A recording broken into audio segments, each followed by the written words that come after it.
साल 2009 की बात है। उस वक्त बंगाल के एक छोटे से गांव नवद्वीपपुर में ऐसी घटनाएं हुईं जिनके बारे में आज भी लोग खुलकर बात करने से कतराते हैं। और उन्हीं घटनाओं की शुरुआत अन्विता के गांव लौटने से हुई थी। ये कहानी है अन्विता की। 21 साल की अन्विता ने हाल ही में अपनी एमए की पढ़ाई पूरी की थी। पढ़ाई के बाद वो पहली बार कोलकाता से अपने गांव नवद्वीपपुर अपने काका से मिलने लौट रही थी। उस साल उसकी जिंदगी में ऐसा मोड़ आया जिसकी उसने कभी कल्पना भी नहीं की थी। एक खौफनाक सड़क हादसे ने उसके माँ बाप को हमेशा के लिए उससे छीन लिया था और उसके संसार में अब बस उसका काका ही एकमात्र सहारा बचा था। नवद्वीपपुर बंगाल के कोने में दबा हुआ, धुंध और अंधेरे में डूबा छोटा सा गांव। उस दिन उसके काका और काकू बड़ी बेसब्री से अन्विता का इंतजार कर रहे थे। जब अन्विता की ट्रेन सुबह के 6 बजे गांव पहुंची और वो नवद्वीपपुर स्टेशन पर उतरी तो तपतती गर्मी में भी नवद्वीपपुर की हवा में एक अजीब सी ठंडक थी। स्टेशन पर उसके काका काकू उसको लेने आए थे। अन्विता से मिलते ही उन्होंने ज्यादा कुछ नहीं कहा और ना ही उससे कुछ पूछा। बस हल्का सा मुस्कुराकर पहले अन्विता के सर पर हाथ फेरा और फिर उसका बैग उठाकर गाड़ी की तरफ चल पड़े। गाड़ी में बैठी अन्विता पूरे रास्ते बस खिड़की से बाहर ही देख रही थी। खेत, तालाब, कच्चे रास्ते, सब कुछ वैसा ही था। सिर्फ एक बात अलग थी। भरी शाम में भी गलियां सुनसान पड़ी थीं। ना बच्चे बाहर खेल रहे थे और ना औरतें पेड़ों के नीचे बैठकर बातें कर रही थीं।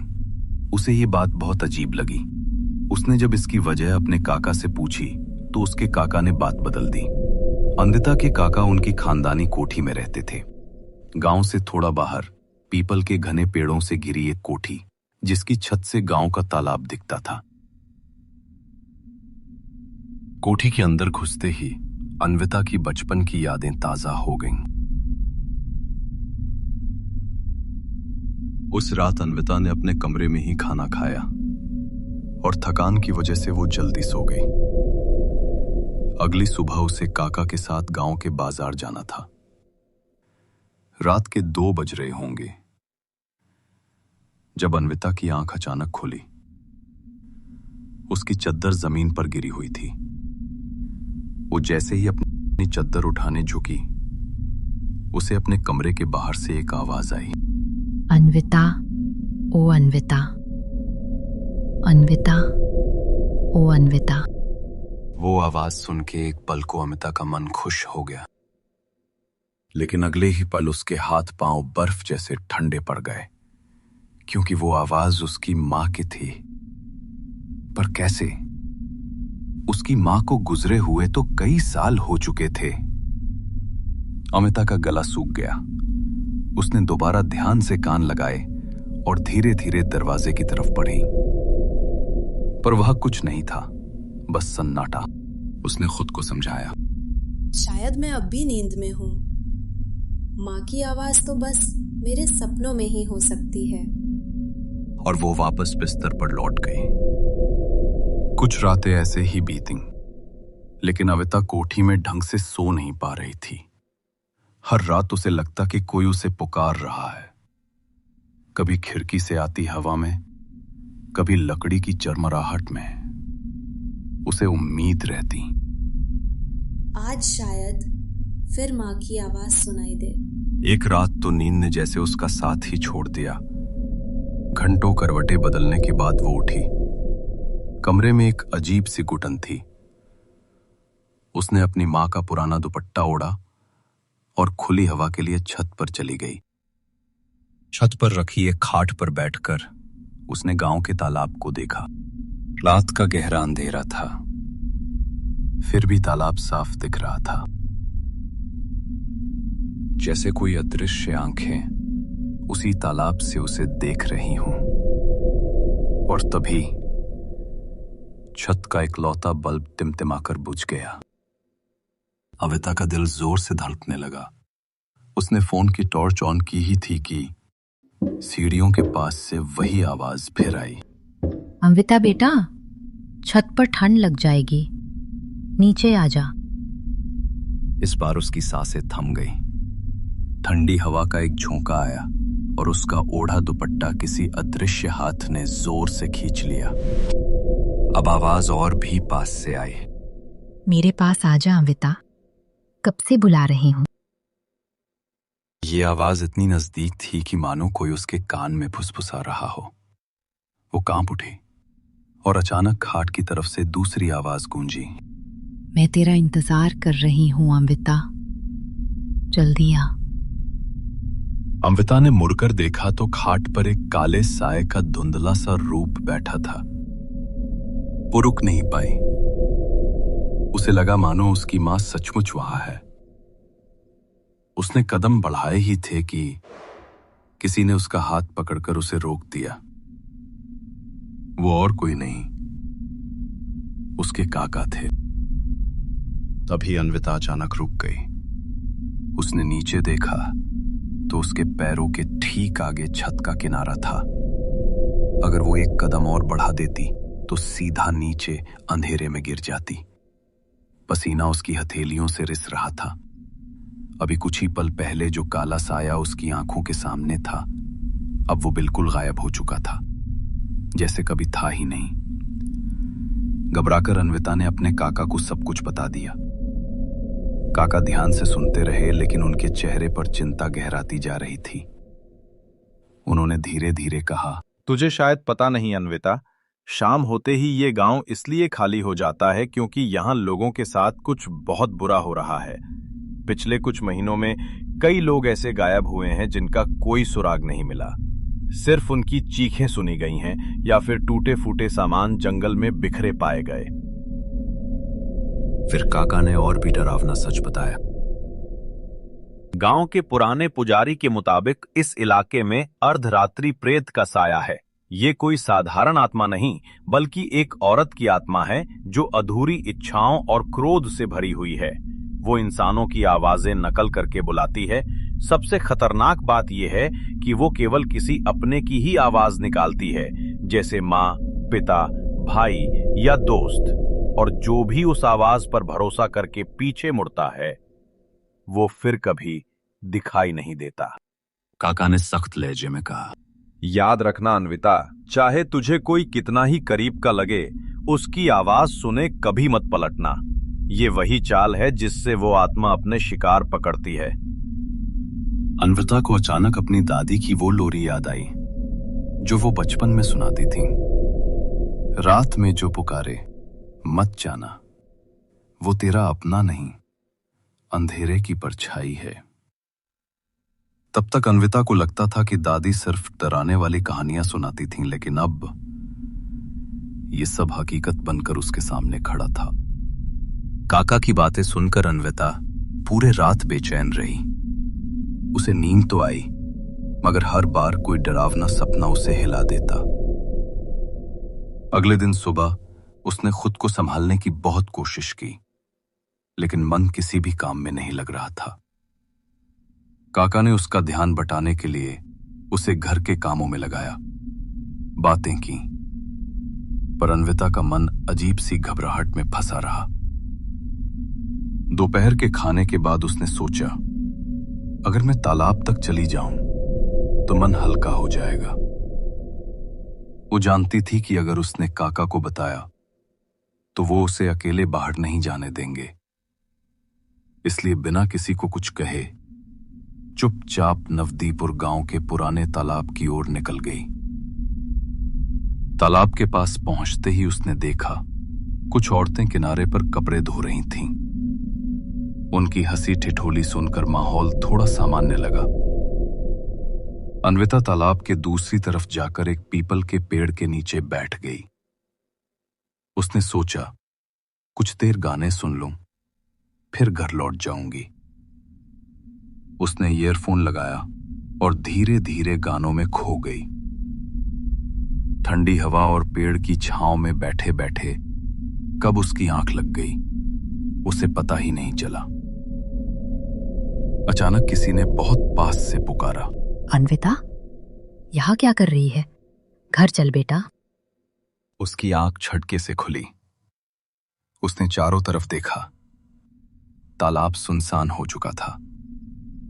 सूरज ढल गया था और अंधेरा फैलने लगा था। कुछ देर पहले मौजूद औरतें भी गायब हो चुकी थीं। अन्विता घबराकर उठी और जाने लगी। तभी उसकी नजर पड़ी कि तालाब के किनारे एक औरत बैठी है जो कपड़े धो रही थी। अजीब ये था कि वो बार बार सिर्फ एक ही कपड़ा धो रही थी। उस औरत ने काली साड़ी पहन रखी थी और उसके सिर पर घूंघट था। जिज्ञासा के चलते अन्विता उसके पास गई। पास जाकर उसने जो देखा उसके रोंगटे खड़े हो गए। वो औरत बार बार जिस कपड़े को धो रही थी वो कोई साधारण कपड़ा नहीं था, बल्कि अन्विता की मां का वही लाल दुपट्टा था जिसे अन्विता पिछली रात छत पर लेकर सोई थी। उस रात की बेहोशी के बाद वो उस दुपट्टे को पूरी तरह भूल चुकी थी। अन्विता का दिल जोर से धड़कने लगा। तभी उसकी नजर नीचे गई। जमीन पर औरत की कोई परछाई ही नहीं थी। वो चुपचाप पीछे हटने लगी। तभी एक फुसफुसाती आवाज उसके कानों में गूंजी। आ गई मेरी अन्विता। अन्विता का शरीर सुन्न पड़ गया। उसने हिम्मत करके उस औरत की तरफ देखा। धीरे धीरे उसका घूंघट सरक कर हट गया और जो चेहरा सामने आया उसे देखकर अन्विता की रूह कांप गई। वो चेहरा बिल्कुल उसकी मां का था। अन्विता का दिल भर आया। आंसू छलक पड़े। वो खुद को रोक नहीं पाई और दौड़कर उस औरत को गले लगा लिया। लेकिन अगले ही पल उसका खून जम गया। उस औरत के बाल बिखरने लगे, चेहरा काला पड़ गया और आंखें खून जैसी लाल हो गईं। एक डरावनी टेढ़ी मुस्कान उसके चेहरे पर फैल गई। अन्विता कांपते हुए पीछे हटने लगी। अब उसे यकीन हो चुका था कि ये कोई और नहीं बल्कि निशी डाक ही है। अन्विता चीख उठी। उसकी आवाज पूरे तालाब में गूंज गई। उसी समय उसे ढूंढते हुए उसके काका वहां पहुंच गए। उन्होंने इधर उधर देखा लेकिन तालाब सुनसान था। ना अन्विता ना वो औरत। सिर्फ दो चीजें मिली, पीपल के पेड़ के नीचे पड़ा हुआ लाल दुपट्टा और अन्विता का मोबाइल फोन। काका पूरी रात नवदीपुर गांव के जंगलों और गलियों में अन्विता को ढूंढते रिगार्ड। कहीं कोई सुराग नहीं मिला। थके हारे जब वो फिर तालाब के पास लौटे तभी अंधेरे जंगल से एक जानी पहचानी आवाज आई। काका, आप आ गए? मुझे घर ले चलो ना। काका के कदम वहीं जम गए। वो आवाज साफ साफ अन्विता की थी। काका ने उस रात अन्विता को गोद में उठाकर घर पहुंचा दिया। पूरा रास्ता उनकी सांस अटकी हुई थी। दरवाजा खुलते ही काकू दौड़कर आईं और अन्विता को सीने से लगा लिया। लेकिन काका के मन में एक डर गहरा धंस चुका था। निशी दाग से कभी कोई बचा नहीं था, तो फिर अन्विता कैसे बच गई? काकू की आंखों में भी वही डर झलक रहा था, क्योंकि घर में उनके अपने बच्चे भी थे। अगर अन्विता के साथ कुछ अनजाना बन गया हो तो? उस रात जब सब सोने लगे, अन्विता बिल्कुल चुपचाप बैठी रही। ना उसने खाना खाया, ना ही किसी से कुछ कहा। बस खिड़की से बाहर देखती रही, मानो जंगल की तरफ। काकू ने डरते हुए काका से फुसफुसाकर कहा, इसे गांव भेज देते हैं। मुझे बच्चों के साथ डर लगता है। अगर इसके अंदर कुछ है तो? काका का दिल नहीं मान रहा था। भाई भाभी की इकलौती संतान थी अन्विता। लेकिन काकू के दबाव में आकर अगले ही दिन उसे गांव भेजने का फैसला कर लिया। सुबह का वक्त था। गाड़ी में अन्विता को बैठाया गया। गांव के रास्ते में खेतों के बीच से हवा चल रही थी। गांव की औरतें और बच्चे दूर से हाथ हिलाकर विदा कर रहे थे। लेकिन रास्ते में ड्राइवर काका ने कहा, बाबूजी, आप भी देख रहे हैं? अन्विता बिटिया बार बार पीछे क्यों देख रही है? लगता है कोई उसे बुला रहा हो। काका का दिल एकदम कस गया। उन्होंने पीछे मुड़कर देखा। सचमुच अन्विता की आंखें खाली थीं। वो बार बार जंगल की तरफ घूर रही थी, मानो कोई अदृश्य हाथ उसे अपनी ओर खींच रहा हो। तब अन्विता के काका ने उसे गांव वापस लाने का सोचा, क्योंकि उसकी हालत अभी उससे देखी नहीं जा रही थी। शाम होते होते जब गाड़ी गांव पहुंची तो सबको तसल्ली हुई कि अब अन्विता सुरक्षित है। पर उसी रात अन्विता के कमरे से फुसफुसाहट की आवाजें आने लगीं। अब चल मेरे साथ, यहाँ कोई तेरे अपने हैं। काकू ने आधी रात में दरवाजा खोलकर देखा। अन्विता जमीन पर बैठी थी। उसकी उंगलियां मिट्टी खोद रही थीं और होठों से लगातार वही शब्द निकल रहे थे। काका ने मुझे क्यों बचाया? वो तो मेरा इंतजार कर रही थी। काकू की चीख पूरे घर में गूंज उठी। तो दोस्तों, ये थी आज की डरावनी कहानी। उम्मीद है कि आपने इसे अंधेरे में हेडफोन लगाकर सुना होगा। और अगर सच में आपके रोंगटे खड़े हो गए, अगर कहीं ना कहीं दिल की धड़कनें तेज हो गईं, तो समझ लीजिए हमारी मेहनत रंग लाई। लेकिन एक बात कहूं, हम जैसे छोटे क्रिएटर्स पूरी रातें जागकर रिसर्च करके और फिर रिकॉर्ड करके आप तक ये कहानियां पहुंचाते हैं। ये आसान काम नहीं है, पर जब आप बिना सब्सक्राइब किए, बिना लाइक किए आगे बढ़ जाते हैं, सच मानिए बहुत बुरा लगता है।